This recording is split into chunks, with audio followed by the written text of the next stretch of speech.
We like tenants. We love tenants. We need tenants. Without tenants, we've got a bunch of houses that are sitting empty. We're not wealthy people. We're not looking to acquire real estate just to look at it. We want to provide housing. We want to provide it to good, responsible people that want to pay their rent.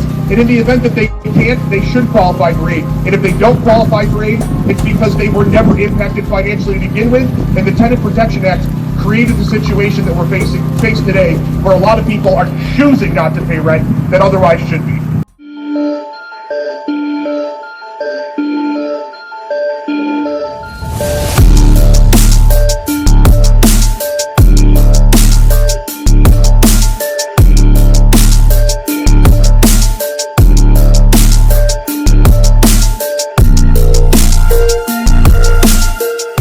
Through the system, still get the same. Now we vet tenants, and on the back end, it took away. Said, folks, pay tenants, you should not pay rent. They disrespect us, they lie, and guarantee you will come up with stuff, and we want to be heard. Open up the course. My name is Rosanna, and that is my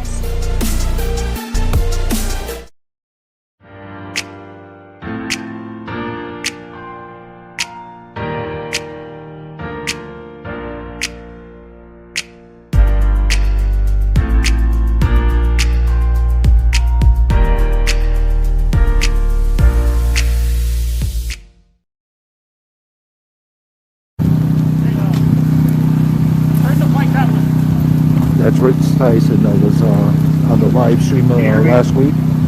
And he came over. So my name's Rich Tyson. I'm a real estate broker from upstate, which is actually upstate Rochester, New York. Most of you probably don't know where it is. Get your car, drive 6 hours, and you'll get there. But I'm also a housing provider, and I'll make my comments brief because it's freezing out here.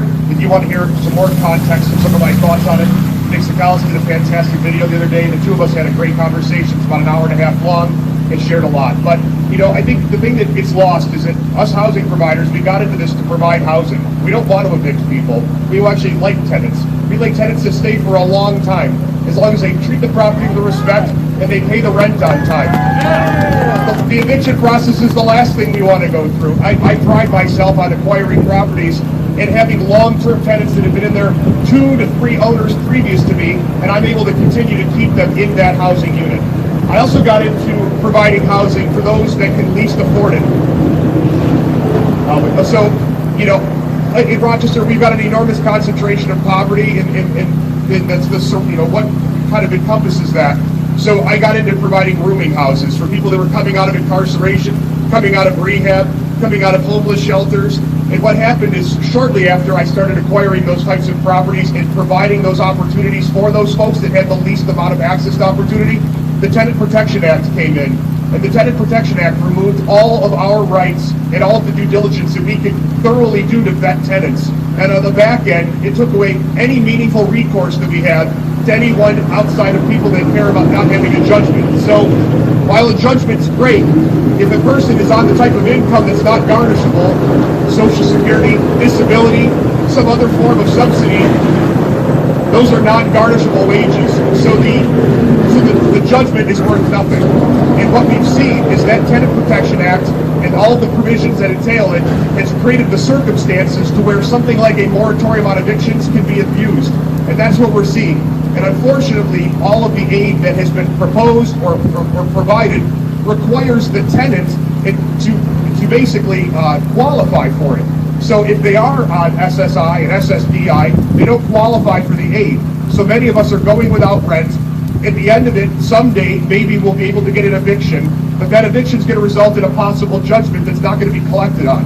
So the New York State Legislature needs to come up with a plan fast on providing relief direct to landlords that does not require it to be pushed down to tenants and back to us, because most of the tenants that are choosing not to pay right now are people that are never going to qualify for the aid because they have not had any interruption in their finances. And I'll leave you with this, back to my point of not wanting to evict people. I have tenants that have come to me at the beginning of COVID and said that they were going to be impacted financially. I don't want to evict those people. I'm working with those people. Some of them are 6 months behind on rent, but they show up every Friday with the $75 that they can carve out that week to try to get caught up. And the reality is, many of those people, I'll probably relieve that debt at some point if we can't locate the aid for them and if the government can't come in and provide it to them. So again, we don't want to evict people. We like tenants. We love tenants. We need tenants. Without tenants, we've got a bunch of houses that are sitting empty. We're not wealthy people. We're not looking to acquire real estate just to look at it. We want to provide housing. We want to provide it to good, responsible people that want to pay their rent. And in the event that they can't, they should qualify for aid. And if they don't qualify for aid, it's because they were never impacted financially to begin with. And the Tenant Protection Act created the situation that we're facing today, where a lot of people are choosing not to pay rent that otherwise should be. So stay warm. I appreciate everybody's voices out here. Oh, and I'll leave you with this one last thing for the media as well. The media narrative is unfortunately often created that it's white landlords that are being impacted and it's only minorities that are the tenants. And it's far from the truth. One of the oldest forms of wealth creation on earth is real estate ownership. One of the things that I find fantastic when I look across this crowd is I hear accents, I see people of multiple colors, multiple origins. That's the story of small landlords. The properties that are impacted the most on these evictions, at least per the data that comes out of the city of Rochester, New York, are singles and doubles, two-family units. And they're often, the landlords that are the frequent filers are the people that own the least number of units. So what that tells me is the data supports that the people that own the least amount, that have purchased the most affordable rental property, are the people that maybe don't have the access to capital that the big guys do. And I can tell you from my personal experience, one of the things I've done in response to this, I've been forced to, because I'm not a wealthy person sitting on a bank of cash, I've had to start liquidating some of my properties in response. And you know who's buying all the properties?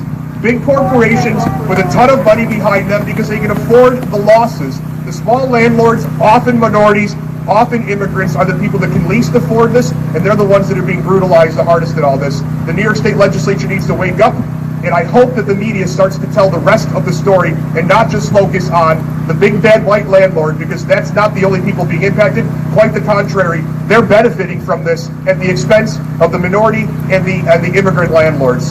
So thank you so much, folks. Keep up the fight. Thank you for being great advocate, Rich. Thank you very much, Rich, for the story. And I think Natia wanted to share her story too.